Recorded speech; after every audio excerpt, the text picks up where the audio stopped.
안녕하세요. 매토코 신일섭입니다. 오늘의 주제는 미국 대선 초박빙 승부. 트럼프, 해리스 누가 돼도 좋은 그것은?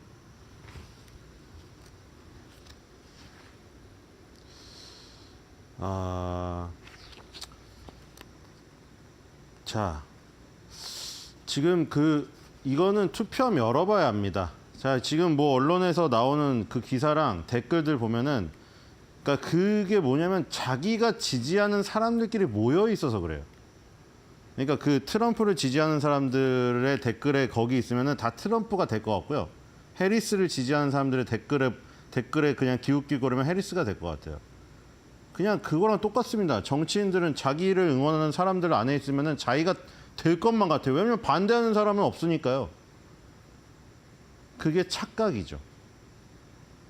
그리고 지금 같은 경우에는 너무 다양한 루트가 있기 때문에 예전처럼 어떤 한 여론조사 가지고는 판단을 할 수가 없어요. 오류가 상당히 많고 그 오류를 극복하는 방안을 여러 가지로 하고 있지만 우리나라에서도 나타났죠. 결국 다 선진국의 여론 기법을 다 도입한 것들인데 그런 장치를 아무리 하더라도 기본적으로 발생되는 오류를 완전히 없애는 지금 기법은 없다.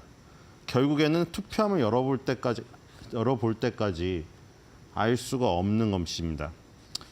자, 일단 여러 가지 곳에서 있는데 일단 지금 여기 트럼프가 54, 해리스가 46 나오고 있습니다. 자, 뒤로 가보겠습니다.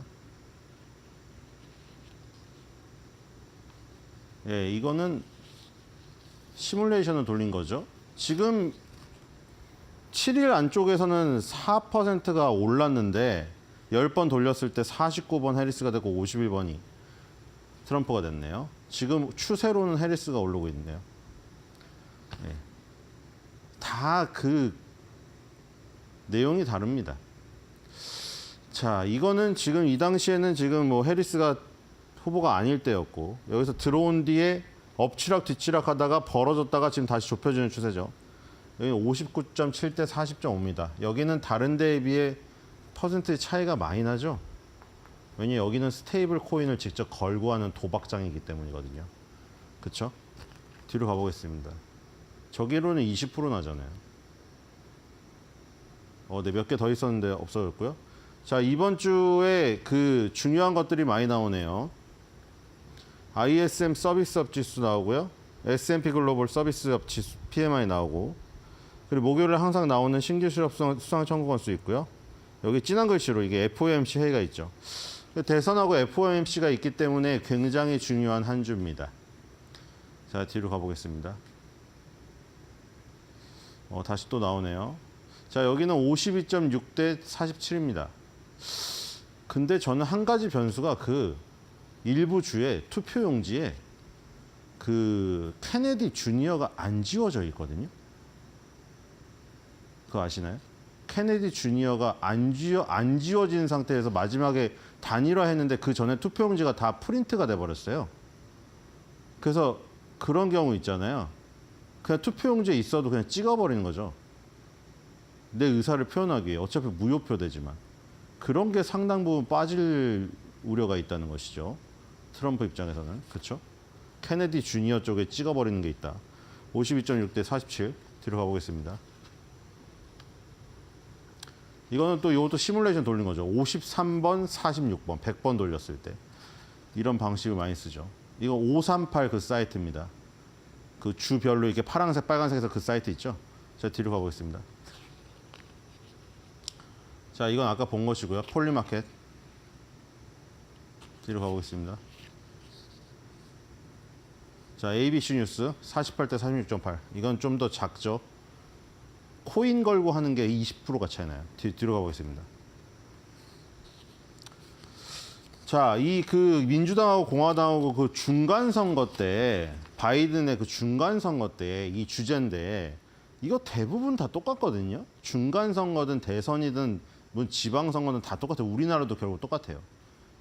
제일 관심 있는 거는 이코노미랑 잡이에요. 우리나라 똑같죠. 경제랑 일자리예요. 이념이 아니에요. 근데 정치인들은 피 터지게 이념 갖고 싸우죠. 정작 중요한 거는 경제랑 일자리잖아요. 전부 다. 진보나 보수를 떠나서 일단 경제가 좋고 일자리가 있어야 내가 투표할 마음이 들지. 무슨 경제도 안 좋고 일자리도 없는데 무슨 진보 보수 떠들고 앉아 있잖아요. 정치인 욕만 엄청나게 남발되는 상황입니다. 똑같아요. 그리고 투표율 낮아지고 경제도 안 좋고 일자리도 없는데 누가 가서 투표를 찍겠어. 시간 많아도 안 찍어요. 기분이 들었거든요. 여기도 똑같거든요. 결국에 맨날 무슨 즉 이민이니 낙태니 떠들고 있잖아요. 경제 일자리 없으면 그런 거는 다 뒷순위예요. 경제가 좋고 일자리가 있어야 그제서야 뭐 이민 정책도 생각해보고 낙태도 생각해보죠. 물론 민주당과 공화당의 차이는 있습니다. 민주당과 공화당의 차이는 있어요. 여기 이민 정책에 대해서 지금 보시면은 이 15.4%가 공화당은 이 관심도가 있는데 두 번째잖아요. 경제 다음 두 번째 관심도가 이민 정책이에요. 근데 민주당은 1.5밖에 되질 않아요. 물론 그 차이는 있으나 이 경제랑 일자리가 차지하는 비중이 압도적이라는 것은 민주당, 공화당 지지하는 지지자들이 다 똑같습니다. 일단 먹고 살아야 그 다음 이념이에요. 뒤로 가보겠습니다. 자, 그래서 결국 경제 정책이 우선이 되겠죠. 저 지지자들이 지금 관심도가 저렇게 높다는 게 여론조사에 나온 것은, 설문조사에 나온 것은 저거는 2020년도 바이든 중간 선거 때지만 다 모든 선거가 대부분 저렇다고요. 퍼센티지의 차이만 있을 뿐이지. 그러니까 결국에는 투표를 뭘 보고 하냐? 아, 정말 골수 지지층들은 진보 보수를 아예 그냥 머릿속 뼛속까지 지금 있기 때문에 절대 바꾸지 않죠. 하지만 중도층들은 저 주제에 민감하다는 겁니다. 결국. 그렇죠? 캐스팅 보드를 쥐고 있는 중도층들은 경제 일자리에 민감하다는 게 저 여론조사예요. 그러니까 결국에 지금 해리스랑 트럼프가 내놓는 경제 정책에 주목을 할 수밖에 없는 거죠. 왜냐하면 진보 보수 찍는 사람들은 그냥 그거 찍는 사람 정해져 있고 콘크리트 지지층이라고 하죠. 그건 절대 움직이지 않습니다. 죽을 때까지도. 거기에서 이제 양쪽의 어떤 균열을 일으키는 1, 2% 차이는 결국 경제랑 일자리 정책을 보고 한다는 거죠. 근데 여기서 극명하게 갈려요. 극명하게. 대부분 어떻게 돼 있냐? 이건 전 세계가 다 비슷한 상황입니다. 공화당, 보수 이쪽은 대부분 부자 감세고 해리스 그렇게 하지 않더라도 그렇게 하려고 생각한다는 거예요. 다. 공화당은 대부분 부자 감세, 대기업 감세를 해줄 것이다. 그리고 민주당은 대부분 중산층 감세니 서민 감세를 해줄 것이다. 다 이렇게 예상하고 있어요. 지금 전부 다 그런 쪽이거든요. 지금 민주당이 파란색이고 지금 빨간색이 공화당이니까 해리스 트럼프겠죠. 대부분 그래요. 대부분 이제 지금 부자들 웰시에게 텍스를 많이 주는 쪽은 누굴 것이냐. 당연히 해리스가 이런 이미지고 나머지 뒤로 가면은 중서민층들에게는 이제 트럼프가 더 과세를 많이 할 것이다. 근데 트럼프는 아예 그걸 넘어서 관세를 하는 거죠. 소득세를 없애고 관세를 부과해버리는 거죠. 그러니까 해리스는 주로 이제 정부의 지출이라던가 소비라던가 저기 지금 부자들의 감세, 부자들에게 세금 매기는 거. 이거를 해리스가 할 것이다라고 지금 다 이 지금 정책에 나와 있고요. 뒤로 가보겠습니다. 중산층으로 갈수록 바뀌는 거 보이시죠? 미들로 갈수록 바뀝니다. 자, 부유층에 대한 세금은 카멜라 해리스가 올릴 것으로 생각하는 게 70%입니다. 도널드 트럼프는 15%죠. 여기서 이 차이를 알 수가 있죠. 민주당과 공화당 그리고 진보와 보수. 대부분 이렇게 생각을 해요. 법인에 대한 세금도 마찬가지죠. 다 이렇죠, 생각이. 민주당이나 진보는 무조건 부유층의 세금을 때릴 것이고 대기업을 죽일 것이라는 인식이 여기도 있습니다. 그렇죠? 압도적이죠. 카멜라 해리스가 부유층에 대한 세금을 매기고 법인에 대한 세금을 올릴 것이라는 의견이 거의 70%를 차지하고 있는 반면에 트럼프가 되면 15, 13%밖에 안 된다. 그러니까 트럼프는 친기업, 그렇죠? 친부자 이런 이미지인 거죠. 최저임금은 이제 반대죠. 최저임금은 오히려 68%를. 그러니까 이거는 기업 입장에서 보면 안 좋잖아요. 그렇죠? 기업이 같이 복지를 하고 같이 임직원들하고 같이 상생을 합니다. 그거 다 구호예요, 구호. 기업들은 최저임금이 올라가면 좋을까요? 내려가면 좋을까요? 안 올라가는 게 좋죠. 내려가는 게 좋죠. 비용이 절약되는데요. 싸게 부려먹는 사람이 많을수록 기업이 마진이 많이 남죠. 그러니까 이게 완전 정반대인 겁니다. 해리스는 최저임금을 올릴 것이라고 생각되는 게 68%고 도널드 트럼프는 최저임금을 올릴 것이라는 게 18%밖에 안 됩니다. 자, 작업자 보호에서도 마찬가지죠. 카멜라 해리스가 54%, 도널드 트럼프는 26%입니다. 여기서 극명하게 갈리고 있죠. 그러니까 누구를 공략해야 될지 명확한 거예요. 명확해요. 대기업하고 부자를 공략해야 될 대기업 지지자들이랑 대기업 직원들이라던가 부자들을 지지해야 될 사람은 호소해야 될 사람은 도널드 트럼프고 이 지금 젊은 층, 그렇죠? 젊은 층, 서민층, 히스패닉, 무슨 라틴계, 푸에르토리코 여기를 공략해야 될 사람은 해리스죠. 누가 그쪽을 많이 끌어내느냐의 싸움인 거예요. 뒤로 가보겠습니다. 자, 이민정책 민주당 지지자들은 관심이 지금 없죠. 왜냐하면 바이든 때 이 이민자가 엄청나게 지금 는 모습을 볼 수가 있죠. 물론 코로나가 있어가지고 코로나니까 그 나라 뭐 백신도 없고 막 불쌍한데 미국이 받아주자 이런 것 때문에 있기도 했지만 과거의 이 모습들을 보면은 오바마 때가 지금 트럼프 때보다 훨씬 많습니다. 지금. 그러니까 대부분 보통 이렇게 민주당이 이민 정책에 좀 완화적인 것이고 공화당이 좀 저기예요. 부시 때는 특별한 상황이 있었죠. 테러도 있었고. 바이든 때가 엄청나게 지금 늘었습니다. 이민자가. 여기 뭐 여러 종류가 있어요. 뭐 합법적인 이민이니 불법적인 이민이 이민의 종류가 여러 가지 있는데 어쨌든 다 합쳐가지고 이 절대적인 수치가 막대 그래프가 어마어마하게 높잖아요. 지금. 그렇죠? 그렇기 때문에 지금 이민 정책, 이민의 지금 완화적인 거니까 완화적인 입장이기 때문에 별로 지금 관심이 없어요. 근데 트럼프는 이게 싫은 거죠. 이걸 다 쳐내버리겠다는 거죠, 여기서. 불법적인 이민이든 합법적인 이민이든 그걸 똑바로 말하지 않고 그냥 이민자를 지금 다 쳐내버리려고. 그러니까 이민자를 약간 이민자 이꼬르 불법적인 이민자. 그러니까 많은 것도 사실인데 그렇게 약간 규정을 해버렸죠. 합법적인 이민도 있잖아요. 뒤로 가보겠습니다. 어쨌든 바이든 때 이민자가 엄청나게 많았는데 거기서 불법 이민자가 많았던 것도 다 당연히 사실이고 그 무슨 저희 난민들이 많이 있었으니까 거기서 불법적인 어떤 사건들이 발생한 것도 많고 경찰을 두들겨 팬 것도 결정적인 거고 이제 트럼프는 그거를 집요하게 꺼집어내서 공략을 하는 거죠. 바이든이 저렇게 만들었다. 자, 이게 2020년도 바이든이 당선됐을 때 투표율입니다. 결과적으로 결국 이 스윙보트 구역 요 진하지도 약하지도 않은 이 노란색들 있죠. 거기서 투표율을 누가 끌어올리느냐가 지금 이기는 지금 승부 구간이거든요. 여기서 바이든이 승리를 겨우 할 수 있었던 곳에서 해리스는 힌트가 있습니다. 이때 여기서도 또 저기 아까 공화당 보수, 민주당 진보, 뭐 대기업, 뭐 지금 친부자 거기에도 연관성이 또 나오는데 여기도 지금 마찬가지예요. 지금 연령층에서도 그런 게 갈리거든요. 지금 21세기 들어서 최고의 투표율을 기록하면서 바이든이 역전했던 게 2020년입니다. 그러니까 2020년의 경험으로 봤을 때는 이번에도 정말 안 나올 사람들까지 끄집어내서 한 명이라도 더 나오게 하면은 해리스가 이깁니다. 이길 가능성이 큰 거죠. 왜냐하면 이 당시에 21세기 최고의 투표율이 기록이 되면서 바이든이 역전을 했는데 어떻게 역전을 했느냐. 18세 이상 자격을 갖춘 미국 시민의 67%가 투표에 참여했는데 트럼프가 당선했던 2016년 선거보다 5%나 증가한 수치입니다. 인구가 많기 때문에 이 5%가 몇 명이냐면 무려 1,700만 명이에요. 1,700만 명이 2016년보다 집 밖으로 더 튀어나왔습니다. 2020년에 코로나가 있었음에도 불구하고. 코로나여서 집 밖에 다 격리당하고 나가기도 싫은데도 정말 그 절실하게 뛰쳐나와서 1,700만 명이 더해져가지고 바이든이 이겼어요. 근데 그 1,700만 명이 트럼프에 반대되는 부분이 많이 있었던 거죠.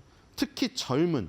예를 들어 2016년 트럼프가 쉽게 당선됐을 때 30세 미만의 미국 시민은 43.4%밖에 투표를 안 했습니다. 충격적이죠. 뭐 우리나라도 마찬가지예요. 30세 미만이 반도 안 나왔습니다. 반도. 대선인데 절반도 안 나왔어요. 근데 60세 이상은 71.4%의 압도적인 투표율로 눌러버렸습니다. 그런데 2020년에 이게 역전이 돼버리죠. 지금 2020년 들어가지고 지금 저기 투표율이 젊은 층 투표율이 엄청나게 지금 올라갔어요. 그래서 그 부분에서 지금 뒤집었다. 그리고 주로 보면은 애리조나, 조지아, 미시간, 펜실베니아, 위스콘신 여기서 지금 뒤집은 거거든요. 이번에도 여기서 마찬가지예요. 여기서 젊은 사람들 특히 지금 해리스가 약한 데가 어디예요? 젊은 흑인, 자기 집도끼도 못 지키고 있잖아요. 젊은 흑인을 최대한 끌어내서 한 표라도 더 데리고 나오면은 2020년의 결과가 재현될 가능성이 큰 거죠. 그렇지 않고 2016년처럼 젊은 층의 투표율이 확 떨어져서 집에 지금 코로나도 아닌데 집 안에 있어 버린다. 그리고 젊은 흑인들이 안 나와서 투표를 안 해버린다. 그럼 해리스는 그냥 대패입니다. 제가 뒤로 가보겠습니다. 자, 그리고 이 집권하고 1년차, 2년차, 3년차, 4년차의 S&P 500의 수익률인데 4년차가 항상 좋지 않아요. 4년 중임제죠. 미국은. 4년차의 S&P 500 수익률은 1, 2, 3년차에 비해 현저히 떨어집니다. 그러니까 지금 4년차잖아요. 바이든 4년차. S&P 500 수익률이 안 좋을 것을 확률적으로 얘기해 주고 있는 겁니다. 3년차가 가장 좋으니까요. 누구가 되더라도 3년차 되기 전에 2년차 말 정도에 투자하면 수익이 가장 높은 확률을 보여줍니다. 뒤로 가보겠습니다. 자, 그리고 이건 저번에 보여드렸던 건데 다시 각성하게 또 보여드리는데 지금 계속 무슨 해리스, 트럼프 뭐 재미는 있어요. 저도 이걸 다루고 있지만. 자, 재미는 있는데 그럼 그 누가 되는 거에 따라서 이 주식 투자자들이 이게 지금 정치 채널이 아니기 때문에 주식 투자 하시고 정치에 관심 있으신 분들 보는 거잖아요. 주식 투자 영향이 있어야 될 거 아니에요. 주식 투자에 영향이 있냐 이거죠. 이게 누가 되느냐가 민주당이 되느냐 공화당이 되느냐 민주당이 어떤 후보가 되느냐 공화당이 어떤 후보가 되느냐가 주식 투자에 연관이 있느냐인데 없잖아요. 없어요 결과론적으로. 그리고 재미로 보시라는 거죠 대선에. 너무 에너지를 쏟지 말라는 이유가 그거예요. 이게 정치 채널이 아니기 때문에 우리가 에너지를 쏟는 이유는 이거잖아요. 주식에 정보를 얻어가지고 수익을 얻기 위함인데 수익의 차이가 없다는 거죠. 지금 역대 대통령의 이 차이인데 저번에 보여드렸죠. S&P 500의 CAGR 연평균 성장률이 8.5 대 10점입니다. 민주당 8.5, 공화당 10.5. 큰 차이 없어요. 뒤로 가보겠습니다. 중간값으로는 민주당이 더 높으니까 세임이고요. 그리고 자, 이 부분입니다. 소비자, 이 물가 상승하고 인플레이션하고 뭐 고통지수라고 했죠. 그게 9%, 9.5%로 0.5 차이가 없고요. 기업의 정서도 마찬가지입니다. 기업의 심리지수 54점 대 54.9 차이 없잖아요. 그렇죠? 0.5 차이, 0.6 차이예요. 역대 차이 없죠? 주식 투자 S&P 500 수익률도 차이 없고요. 소비자의 마음도 차이가 없고요. 기업의 정서도 차이가 없습니다. 자, 뒤로 가보겠습니다. 이건 역사가 증명해 주는 겁니다. 자, 뒤에다 이건 뭐 정리해 놓은 건데 평균 S&P 500 CAGR 9.6 대 6.2 그리고 8.3 대 10점입니다. 두 개 주고 받았죠. 뒤로 가보겠습니다. 그 인플레이션 플러스 실업률 고통지수도 9.5 대 9 차이가 없고요. 1940년대부터니까 이거는 확률이 높잖아요. 40년대부터는 몇 년입니까 지금? 7, 80년짜리 자료예요. 9.5 대 9 차이가 없어요. 뒤로 가보겠습니다. 70년짜리입니다. 70년 동안 차이가 없어요. PMI 지금 이번 주에도 나오죠. 54.9 대 53.3 차이가 없어요. 기업의 정서도 차이가 없어요. 뒤로 가보겠습니다. 자, 뭐가 이제 잘 되느냐? 금이죠, 결국. 금입니다. 자, 금은 평등했어요. 어느 순간이건 다 올랐습니다. 어느 순간이건 다 올랐어요. 부시 때 9.11 테러가 있어가지고 많이 오른 게 있죠. 근데 어느 순간에는 다 올랐다. 민주당, 공화당 다 올랐어요. 뒤로 가보겠습니다. 금을 가져야 된다, 결국. 자, 여기 조지 부시 때 215% 올랐고, 보락 오바마 때 44, 트럼프 때 53, 바이든 때 37 올랐습니다. 클린턴하고 조지 아버지 부시 때만 19, 20% 빠졌네요. 뒤로 가보겠습니다. 그 뒤로는 쭉쭉 올랐죠. 지금 3,000달러 얘기 나오고 있습니다. 자, 그래서 결국에는 정리해보면 이거네요. 민주당이 되든 공화당이 되든 해리스가 되든 트럼프가 되든 어떤 이민 정책이나 낙태 여기에는 변화가 있을 수 있으나 그게 아까 전에 투표 유권자들의 마음에 지금 그 요소에 비중이 엄청나게 작죠. 결국 경제랑 일자리란 말이에요. 근데 그걸 감안하고 여러 정책을 펼치고 둘이 다 달라도 결국에는 S&P 500 수익률 그리고 기업의 정서, 국민의 고통지수 70년 동안 거의 차이가 없다는 거. 결국에 민주당, 공화당 다 국민들을 위한다 떠들지만 국민들을 위하는 발짓을 아무리 열심히 해봐야 느끼는 체감지수는 별 차이가 없다. 그 현장, 유세 현장에 있으면 너무 뜨겁고 막 마음이 막 불기둥이고 막 가슴이 두근거리고 그럴 테지만 실제 집에 돌아서 컴퓨터를 보고 이성을 찾으면 아무 상관이 없는 거였다. 근데 유일하게 거짓말 안 하는 건 뭐였다? 골드입니다. 그러니까 오늘의 한 줄의 매드평. 트럼프도 해리스도 노후 대비는 금부치로 할 것이다.